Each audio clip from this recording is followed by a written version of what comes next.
June 18th, 1964, Basalt, Colorado, Eagle County, about 300 people. It really is the kind of town where everyone knows everyone. 3 boys finish up some irrigation work at a neighbor's ranch and start walking back to play baseball. 2 of them are brothers. One of them is carrying a .22 rifle. The older of the brothers gives a command. The younger brother ignores it and keeps walking. The older brother, the one holding the rifle, fires a warning shot at his feet. The younger brother turns around and he says, these are his exact words preserved in a court record, "I told you I am invulnerable just like Superman. There is really nothing you can do to me." The older brother fires twice more. The younger brother, just 13 years old, dies. When the authorities arrive, the shooter is on the ground, crying. November 7th, 1993, Clearfield, Utah. A man spends the evening out with his brother, his wife, and a nephew. The brother gets drunk, gets belligerent, gets left in a parking lot. The man drives home. He picks up a copy of Utah's home defense statute and reads it carefully. Then he loads a .22 rifle and sits down on his couch. He waits 4 hours. When his brother kicks through the front door, he fires 14 shots. 10 of them connect. His brother dies in his arms. He calls it self-defense. He will eventually plead guilty to aggravated assault for killing his brother after a 4-hour premeditated wait. 2 brothers dead, nearly 30 years apart. 2 courts, 2 communities, 2 obituaries that don't say how they died or who killed them. This is the Nephi complex. Hannah and Jess, we got away. Now we're unpacking what they won't say. Behind temple walls and cover-ups, we're pouring tea in your coffee cups. It's the post-Mormon post-mortem, digging up what they want forgotten. Trauma, truth, and crime, yeah, we're surviving. It's post-Mormon post-mortem. Hello, Eternal Family. Welcome to Post-Mormon Postmortem, the podcast where we lovingly sift through the ashes of our former faith, one bizarre belief and repressed memory at a time. We explore everything from the church's cultural weirdness and doctrinal whiplash to the deep wounds of religious trauma, Mormon crime, and the messy, glorious road to recovery. Whether you are freshly out, years removed, or just Exmo curious, this really is the right place. We're here to hold space, spill tea, and call out the culty stuff hiding in plain sight. I'm your host, Jess. I'm Hannah. And before we dive in, trigger warnings for this episode include, as you probably guessed from the opening, homicide, family violence, and the death of a child. This is not true crime for entertainment. There are dead people in this episode whose stories were systematically erased. There are living people who grew up inside the exact systems that produced this violence. And they deserve to examine and investigate it just like we are, and understand how we were raised. Today we are talking about a pattern of fraternal violence in Mormon communities that we're calling the Nephi complex. We're using 2 real cases, almost 30 years apart, and the machinery that made both of them disappear.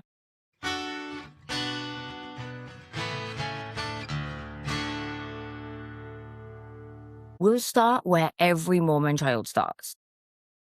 Book of Mormon stories. And the Book of Mormon's opening family.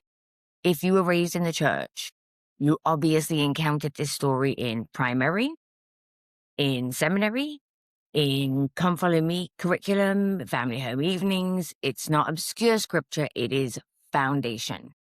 Like the foundation.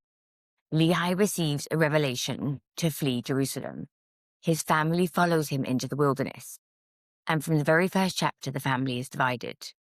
There are the older brothers, Laman and Lemuel, skeptical, resistant, pushing back on divine commands, wanting to go home, always murmuring and mumbling.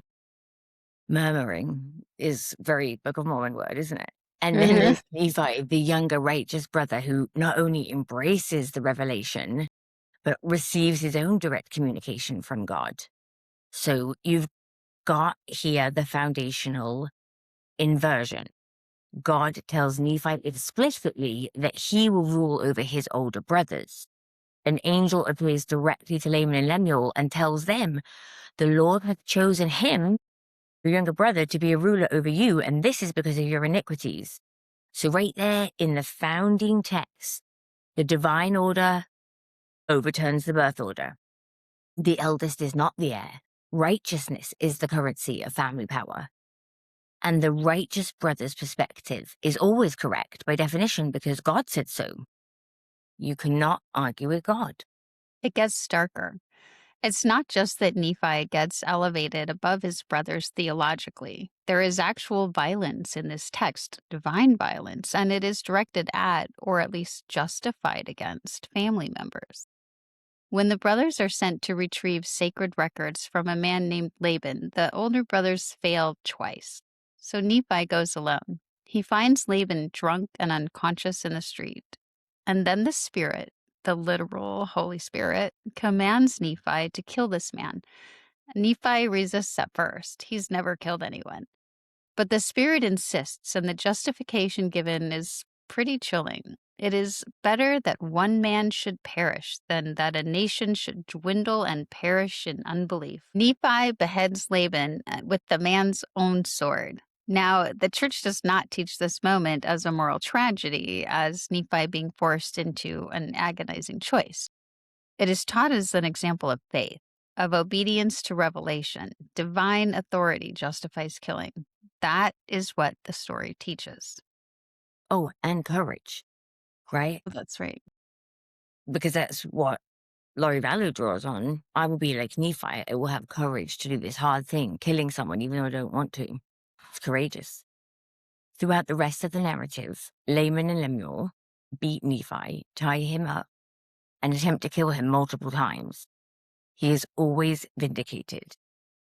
The story ends with the family permanently splitting into two peoples, the righteous Nephites and the cursed, dark-skinned Lamanites. The fallen brothers don't just lose, they lose forever, like eternally across generations, with a physical marking on their bodies to prove it. The message comes through not as abstract theology, but as emotional truth.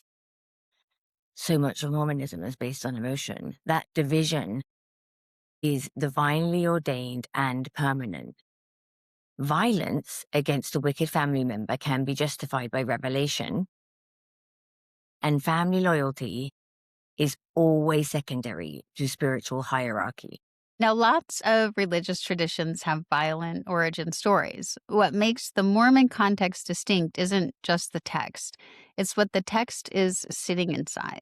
It's the combination of those narratives with a set of doctrines and family structures that make the stakes of sibling rivalry uniquely, almost cosmically high.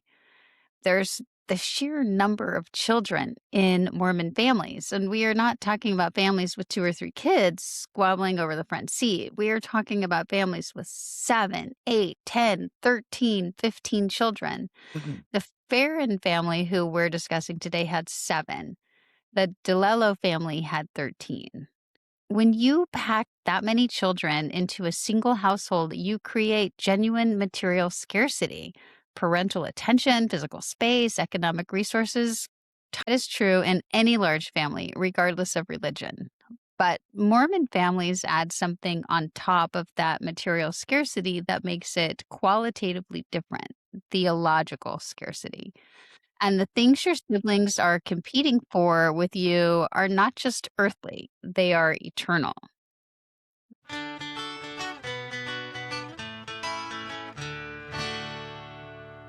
The first is priesthood worthiness as gatekeeper to family standing. In the LDS Church, male members progress through a priesthood hierarchy from deacon to teacher to priest in the Aaronic priesthood and then elder in the Melchizedek. Advancement at each stage requires a bishop's worthiness interview.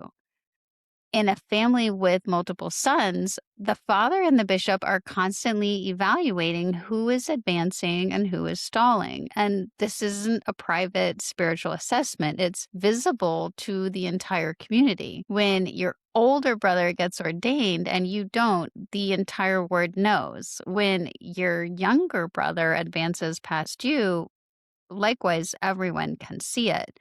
So your worthiness or unworthiness is a public family grade. In a large Mormon family, this creates a real and ongoing hierarchy where some sons are spiritually ascending and others are visibly falling behind while everyone watches. The second doctrine is the patriarchal blessing, and this one I find the most psychologically loaded. Every Mormon teenager receives a patriarchal blessing. It's given by an ordained patriarch through, well, what is described as direct prophetic inspiration. The blessing declares your lineage within the house of Israel and contains personal prophecy about your spiritual gifts, your mission in life, the promises God has made specifically to you. So members are told to read these blessings frequently and take them as literal guidance for major life decisions. And siblings compare them. The church officially discourages this. Of course they do. But of course, teenagers do it anyway. They're trying to understand their place in the family and in the cosmos. And the content is not uniform. One blessing might be full of prophetic promise, describing a child as a spiritually exceptional person. Another might be relatively sparse. And so, what this means in practice is that the sacred prophetic document you've got can encode and then sanctify parental favoritism. So, your father's private assessment of your spiritual worth, consciously or not, gets kind of laundered through ritual into something that feels divinely ordained. So, Jacob blessed his sons before he died. Mormons do it when the kids are 16. You know, Jess, you are not kidding. If someone listens to this and thinks that's wild, no one would possibly favor their kids one above another based on something like this.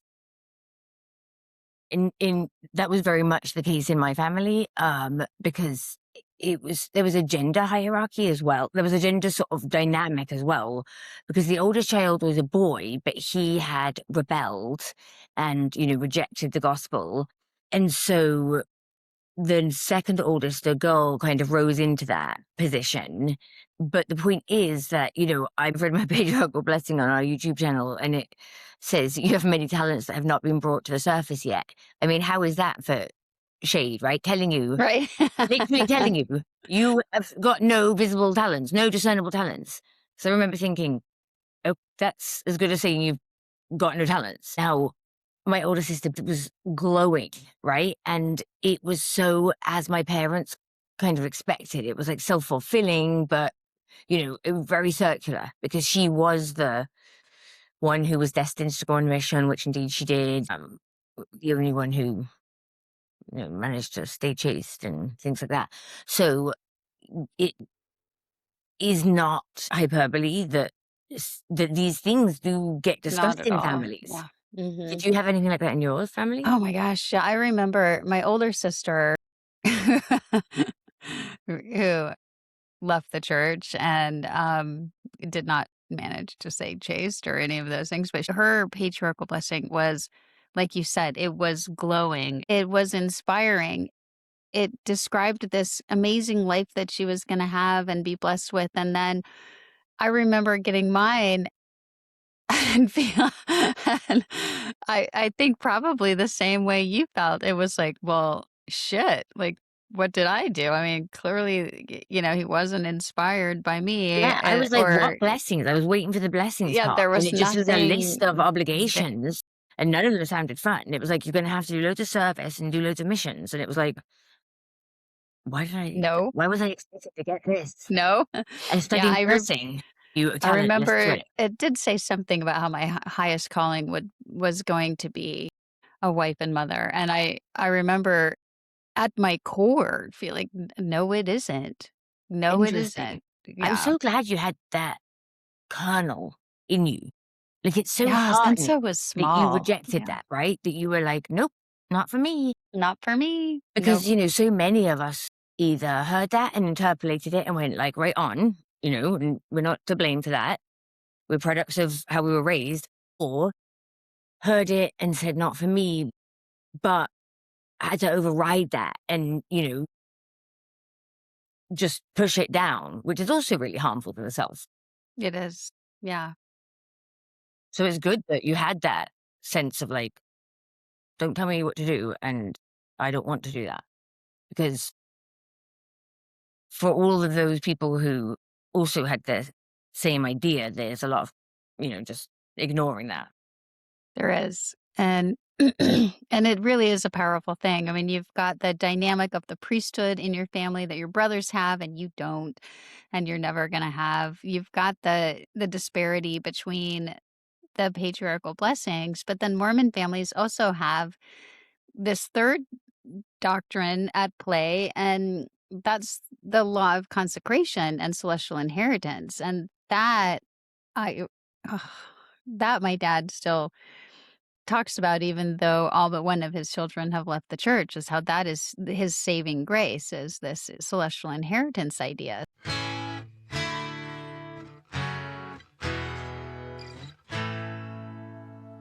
So the law of consecration is, in LDS doctrine, the law of the celestial kingdom. Doctrine and Covenants is explicit. No one receives an inheritance there who has not obeyed the law. And that inheritance isn't just going to heaven. So, exaltation in Mormon theology means literally becoming a god. Exalted individuals, according to the church's teachings, will preside over their own kingdom, creating new worlds for their spirit children, and they'll receive, in the church's own words, all power, glory, dominion, and knowledge. As Gordon B. Hinckley put it, I don't know that we teach that. We won't claim that publicly, we'll just teach it internally. Yeah. But so put that next to a family of 13 children. Like, some will live the law of consecration, some will not. The fallen sibling doesn't just lose the family business, it's the theological framework they've been raised in where they lose eternity. They become a different order of being. The chasm between righteous and fallen sibling is not just earthly, it's cosmic and it's permanent. So I'm lucky to be a fallen sibling with 4 others of my siblings. We're all there together. But Right? As if it's you're doing it alone. I it's had no scary idea. and hard. Right? You have to. I admire the trailblazing siblings. I thank the trailblazing siblings. Yes, I had they one go opened the before door me. for the rest of us. Yes, Yeah. exactly. So there's this one more doctrine in Mormonism that ties all of these together, and it's called eternal sealing. In the LDS Church, families are sealed together in temple ceremonies, meaning family relationships are intended to persist through death and into eternity. The righteous family will be together forever. For many people, this is a genuine source of comfort, but it has a shadow side that is rarely discussed. If sealing binds the righteous family together eternally, what does it mean when a family member is unworthy, when they leave the church, or when they become the fallen brother? The theology implies something unbearable, that the falling sibling may not be part of the eternal family. The sealed unit that persists into exaltation and then godhood may not include them. And because Mormon families talk about eternal life constantly, this isn't an abstract possibility. It's a lived daily anxiety. Every time a brother stops going to church, every time he fails a bishop's interview, every time he is found unworthy, his place at the eternal table is quietly and theologically in question. And the righteous siblings watch it happen with a script already written for what exactly that means. This is not just one violent story in a book of scripture. It is an entire interlocking system, a founding narrative that normalizes fraternal hierarchy and divinely justified violence, compounded by the material scarcity of very large families, compounded by doctrines that make the theological stakes of sibling competition literally eternal. Priesthood worthiness makes the hierarchy visible and public. Patriarchal blessings sanctify favoritism as prophecy. The law of consecration makes the winner a god and the loser a different order of being. What are they called? Serving angels? You'll get to be a serving angel. I think that's the language. Is I it think serving so. angel? Yeah. It's like that's going to be such a privilege. You'll be so happy being in servitude to other people. That's literally how it's sold. Wow, get stuffed. The eternal sealing means the fallen brother might not just lose in this life, like Jess said, he might lose his family forever. This sorting of siblings kind of going up and down the totem pole of righteousness, as I always thought about it in my family. It was like, because love was so conditional and hard won, it was like you had to put your siblings down in order to rise up, right? And the only way to get love and acceptance was by not fucking up, right? So you had to be doing righteous. So if your siblings were being unrighteous, you had to alert your parents to that, right? You had to let your parents know that your siblings were doing something wrong, thereby rising in their estimation just because you put your siblings down. And that's Mormon family systems for you.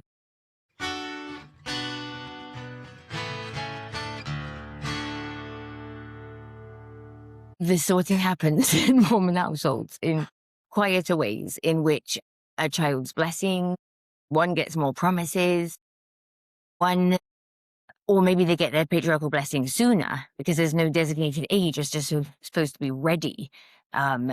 One son, the bishop's ordination, he might linger over, lucky him. One sibling, the family stops including in their plans because we have less in common with them because their testimony is sort of wavering. I grew up watching a version of this. My parents kicked out my older brother as a teenager because, it's simplified to say because he wouldn't go to church. The much deeper explanation that would be required is there were deep attachment wounds there because of intergenerational trauma. And the story was he's rebelling. Joe's rebelling. While you're living under my roof, you're going to follow these rules. And if you're not going to do that, then you can go and find your own home. And he was made homeless when he was 16. And that's a whole other story and trauma. So I watched this sort of logic operate in my family where it's okay to make your kid homeless if they have pornography in their bedroom. And again, there is no logic operating there. In my own, you really have to get into the of what is happening in a family that would allow a parent to reject a child, right? But there are real consequences, in a family like mine where there was deep intergenerational trauma when a child just won't perform. And it's called rebelling. And it's actually just being yourself. But yourself is so unacceptable that it has to be expelled from the group. Terrible. It's terrible. Mormon historian Dan Vogel has argued that the Nephi narrative itself originates in Joseph Smith's own family trauma, that the dysfunction was never processed and released. It was consecrated and handed down to the next generation again and again and again as a gift called the Word of God.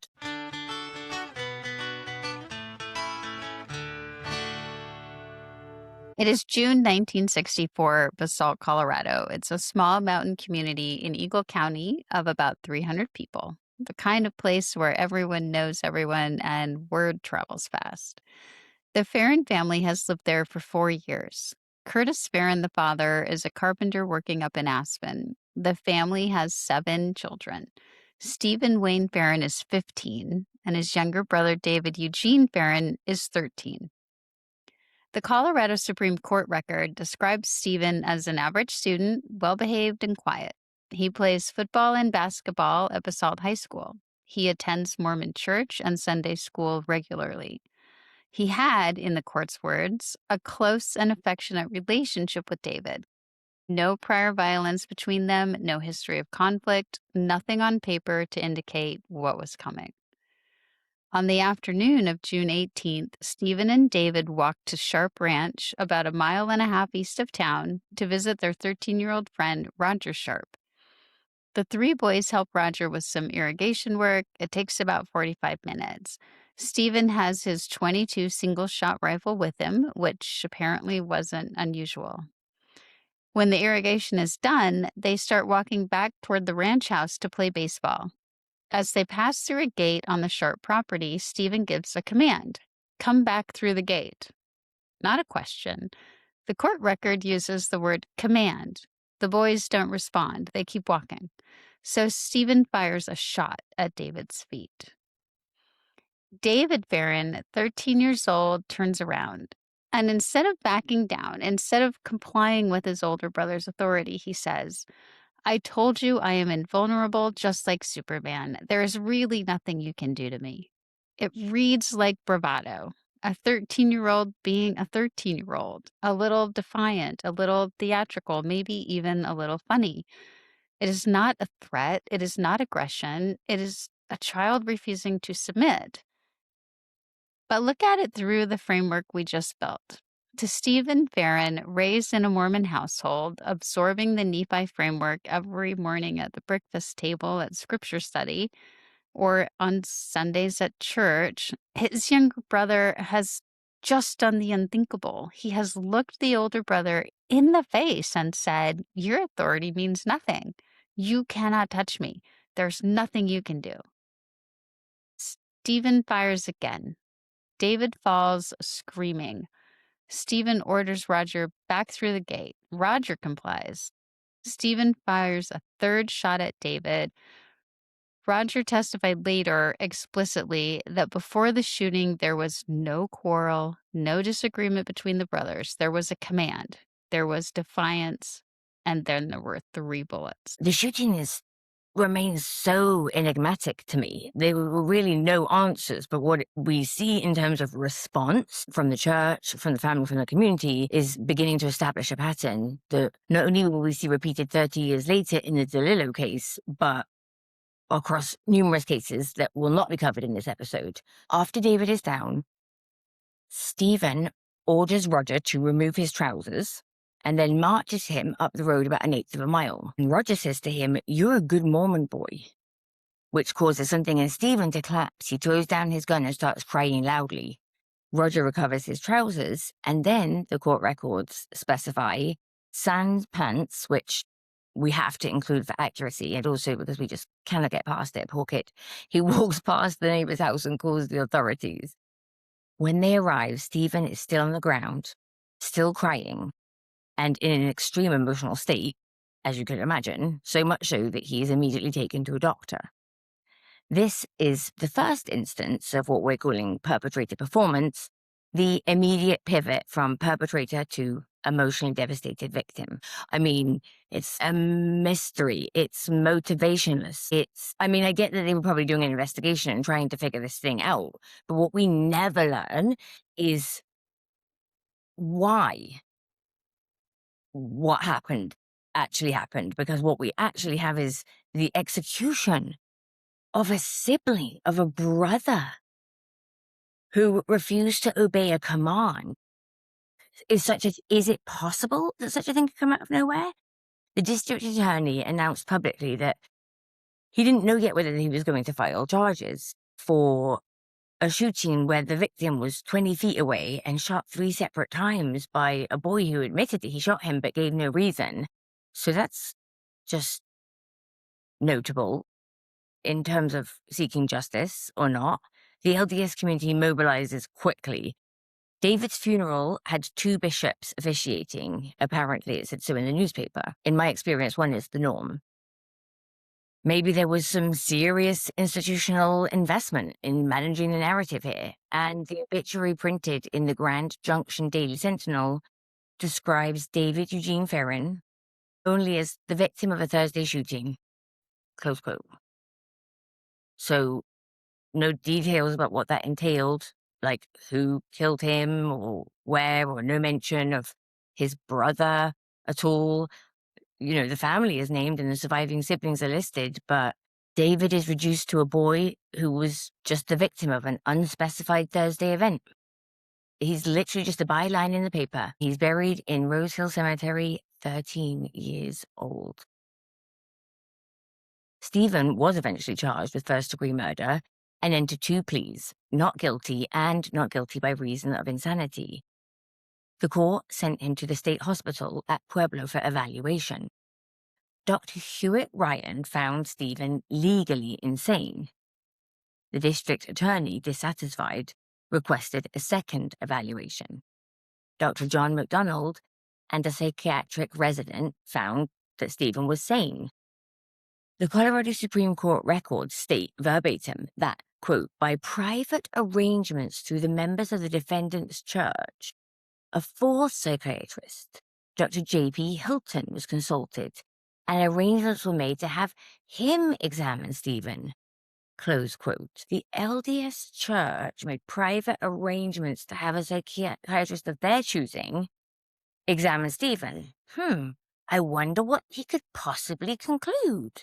Wow. Wow. Dr. Hilton concluded, being paid by the LDS Church, that Stephen was criminally insane. So, what do you know? The Mormon community hired their own psychiatrist to obtain their preferred outcome, beneficial outcome.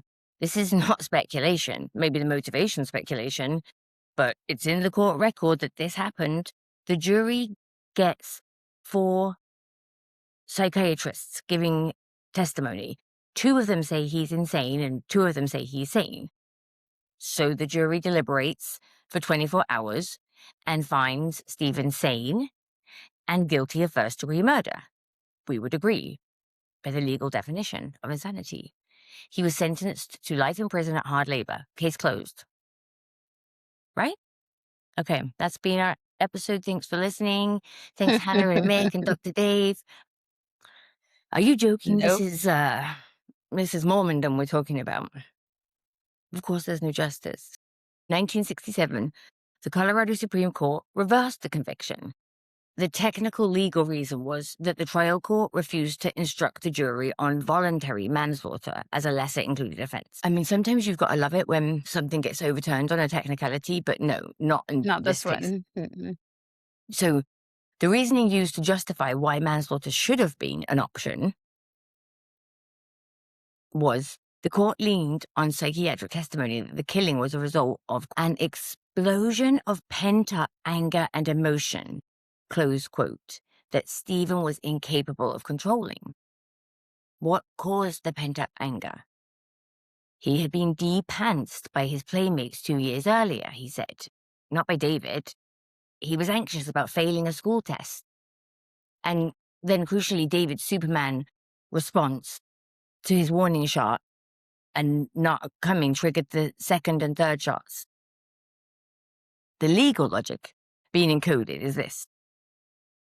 David's refusal, the younger brother's refusal to submit to the older brother's authority, constitutes sufficient provocation to reduce a premeditated shooting to manslaughter. Colorado Supreme Court wrote the Nephi complex into case law. One justice dissents, noting that there is no evidence of a serious and provoking injury inflicted on Stephen by David, but he's in the minority. The case is remanded for a new trial, and then it disappears. We haven't found a record of what happens next. No outcome, no sentence, no record of how long, if at all, Stephen Ferrin served for killing his 13-year-old brother. The trail goes completely cold after 1967. That disappearance is not an accident. It is the system working exactly as it was designed to work. A trial is a public record. A public record generates questions and a record, right? The receipt's there forever. The remand gives the local machinery, the church, the community, the prosecutors who share the same pews and whose sons go to the same scouting troop with the family, another opportunity to make the whole thing go away quietly, and it did. David Eugene Ferrin, as I said, is buried in Rosal Cemetery. We know that he liked baseball. We know he was 13. We know he told his older brother that he was invulnerable like Superman, and that he was wrong. And beyond that, his story is just successfully erased.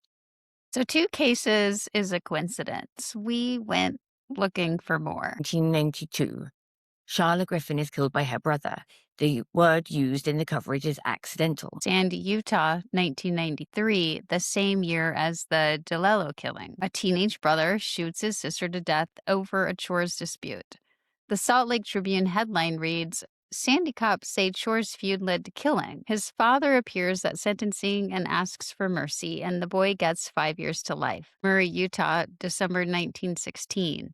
Herbert Bluck, 16, shoots his 14-year-old brother Wallace through the heart in the pantry of their home. The official framing, cleaning a gun. The sheriff's office pushes back. Still hold to murder view, Salt Lake Herald, December 31st, 1916. Herbert fled. Wallace Bluck is buried, and the case goes cold and stays there. Tridell, Utah, a 16-year-old shoots his 6-year-old sister. The Salt Lake Tribune headline says, Utah youth 16 kills sister 6 in gun mishap. The parents were at church when it happened. The girl's name was Edna Goodrich. She was 6 years old.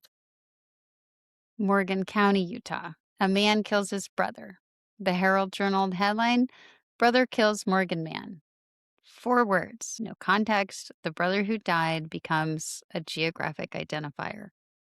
Honestly, it seems like if you want to get away with killing your brother in Utah, you just go hunting.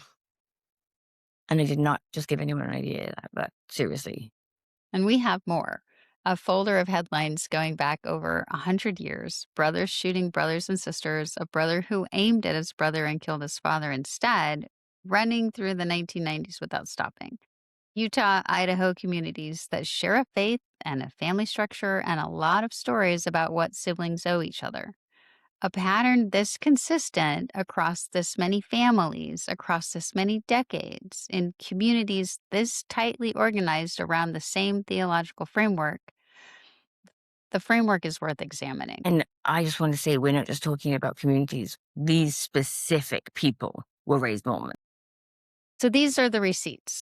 The pattern exists. What we haven't shown you yet is what happens when the pattern gets 30 years to evolve. Now, nearly 30 years after Basalt, a neighboring state, different family, 13 children instead of 7, and a man who didn't wait for the community to protect him afterward because he'd already figured out how to do it himself.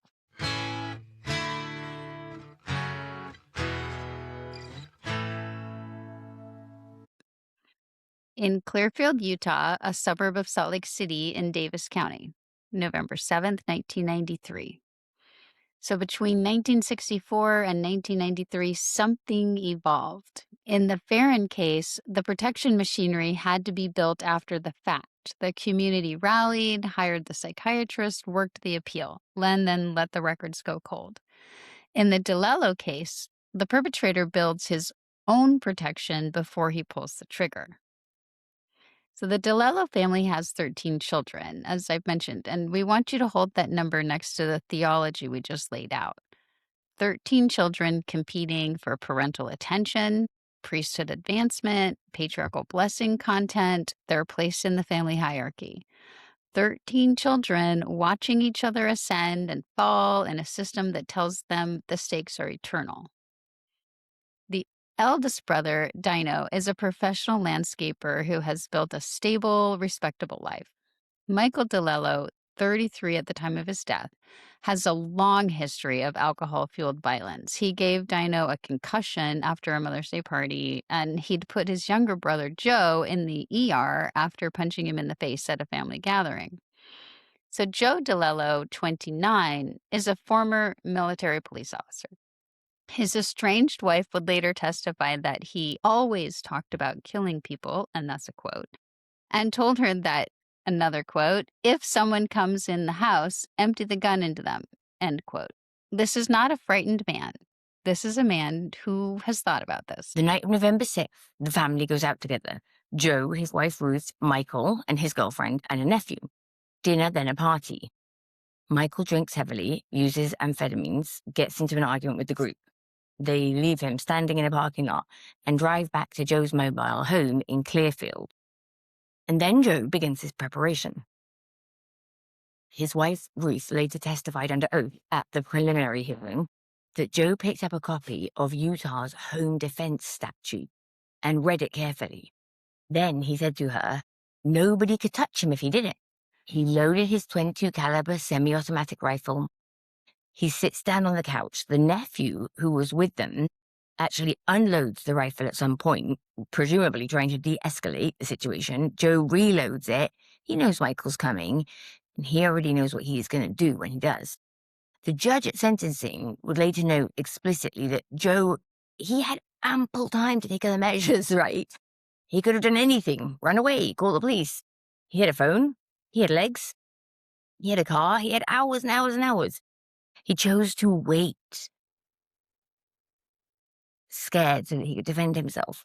In the early morning hours, Michael DiLello arrives at the mobile home, just like his brother knew he would. Ruth looked out the window. Oh my God, he's here. He's angry this time. Michael kicks through the front door. Joe fires 14 times. 10 of them hit his brother. Michael DiLello dies in Joe's arms. Joe calls it self-defense. It almost works.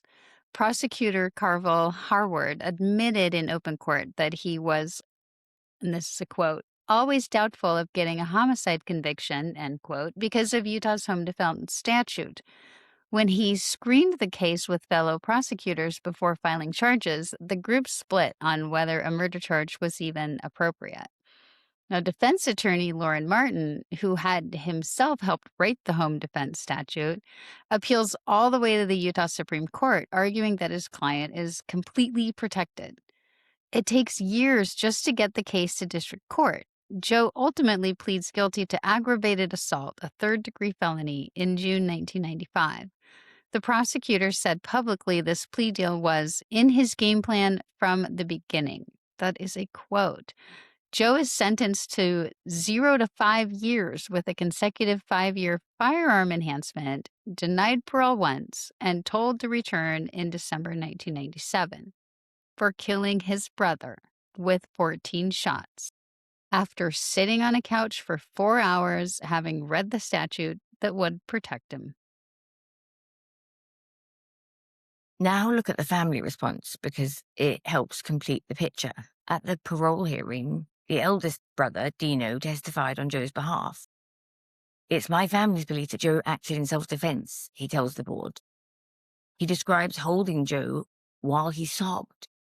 The surviving DiLello brothers closed ranks around Joe the killer. Michael was the violent one, the disruptive one, the brother who'd put Joe in the hospital, who'd given Dino a concussion, and Joe was the one who ended it.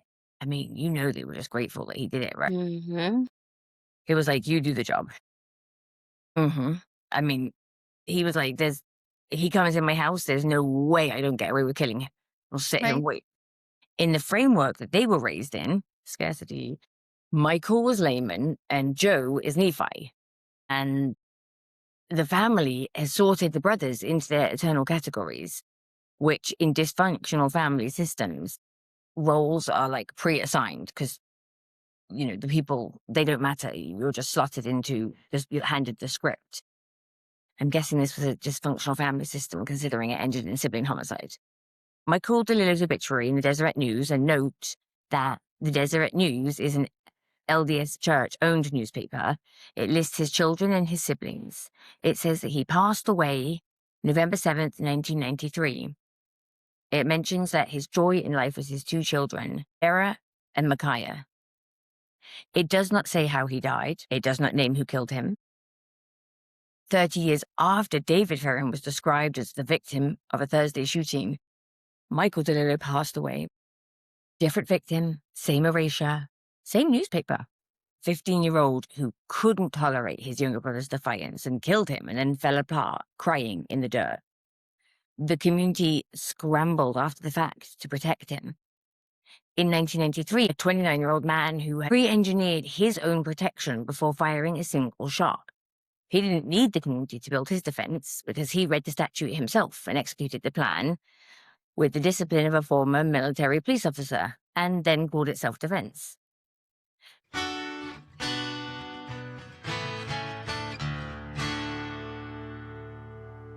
So 4 patterns emerge so consistently that they stop feeling like coincidence. The first is victim as cause. In both cases, the court, the family, and the community narrative locate the cause of death in the victim's behavior rather than the perpetrator's choice. David Ferrin's defiance, Michael DiLello's years of alcohol-fueled violence. Laman and Lemuel were always the authors of their own destruction. The righteous brother is never responsible for what the fallen brother made him do. The second is perpetrator performance. Stephen Ferrin is on the ground crying before the authorities arrive. Joe DiLello sobs in his brother's arms. In both cases, the killer's suffering becomes the emotional center of the story. The perpetrator's grief is real and visible, and the victim's death is sanitized and eventually erased. The righteous brother always suffers. The fallen brother always causes the suffering. Community sympathy flows accordingly. The third is obituary erasure. David Ferrin is the victim of a Thursday shooting. Michael DiLello passed away. In neither case is the cause of death named. In neither case is the killer named. The fallen brother is allowed to disappear quietly. The theological sorting has been completed, and there is no need to examine it publicly. The fourth is institutional protection. In the Ferrin case, the Mormon community pools resources to hire a psychiatrist. The prosecutor hesitates publicly before filing charges, and the case disappears after remand. In the DiLello case, the lawyer who helped write the home defense statute uses it to protect his client. The prosecutor admits before trial that a murder conviction was never really his plan. And the family testifies at the parole hearing for the killer. Each individual decision, when combined, consistently produces the same outcome. The killer is protected, the victim is erased, and the theological framework that produced the violence is never examined. Utah's brand as a state, as a tourism destination, as a place to relocate a business is built on the image of safe, wholesome, family-centered community life. High-profile trials examining the ways Mormon theological programming produces family violence are a direct threat to that brand. In Utah, evaluators are on average twice as likely as their national counterparts to find someone incompetent to stand trial, with some evaluators reaching rates as high as 75%. State officials have acknowledged the disparity, whether by design or dysfunction. The system provides multiple exits. These exits are not equally available to all defendants, make no mistake. They're disproportionately available to defendants whose cases, if tried publicly, would put certain community narratives under a microscope. A system doesn't need to be corrupt to be rigged. It only needs to be composed of people who share interests, share communities, share a faith, and share a stake in appearance and not asking questions. The same dynamics that produced what happened in Basalt and Clearfield are running in hundreds, maybe thousands of Mormon families right now, not as murder, as estrangements declared as righteousness, disownments framed as spiritual protection, family members whose names get dropped from obituaries, whose chairs disappear from the eternal family table, who are sorted into the fallen category and left there. The violence is the extreme, but the sorting is the ordinary, and that is everywhere. So here is the name. The Nephi Complex, a founding narrative that encodes fraternal hierarchy, divinely justified violence, and the permanent theological sorting of siblings into righteous and fallen. Compounded by the material scarcity of very large families, compounded by priesthood worthiness as public family grading, by patriarchal blessings that launder favoritism as prophecy, by the law of consecration that makes a winner a god and the loser something else, by eternal sealing that makes the fallen brother's exclusion not just earthly, but cosmic and permanent. And it's in the cases. David Ferrin, 13 years old, Basalt. Michael DiLello, 33 years old, Clearfield, survived by 2 children who lost their father and gained nothing from the explanation. Their stories were nearly successfully erased, and we refuse to let that stand. Right on. We're shining a light on all of this stuff. And we have a research file that goes back more than 100 years. Cases recent enough that people who knew the victims are very much still alive, and some were called accidents, some went to trials, some disappeared so completely that the victim was only found to find a grave memorial and a 4-word headline. But we will cover them. And what you'll have coming into each of these episodes is what we built today, the theological architecture, the scarcity engine, the 4 patterns. You'll already know why the community closes ranks. You'll already know why the victim disappears from the record. And that's what today was for. If this episode hits close to home, if you recognize something in your own family, your own story, we mean what we say. You belong here. You are not alone. Just taken me a long time to realize, like, what happened in my own family. A long time to unpack that. You can find us on Instagram or TikTok at Postmormon Postmortem, or online at postmormonpostmortem.com. A 5-star rating is the most helpful thing that you could do if you want to help other people find us. It helps the algorithm know that you're interested in helping grow this chosen family, and it genuinely makes a difference. So I'll just say thank you in advance. Yeah. And you can also support us in our research and our podcast development. We're on Buy Me a Coffee and Patreon with different membership levels. The easiest is $2 a month for ad-free listening on Patreon. And as we wrap, we got to say how thankful we are to Hannah W. for her amazing vocals, Dr. Dave for the guitar riffs, and Mick for making our theme song sound amazing. And Hannah, Yeah? I'm so sorry for what I said when I was Mormon. Hey, I'm sorry for what I said when it was Mormon too. But we're making it right now. We sure are.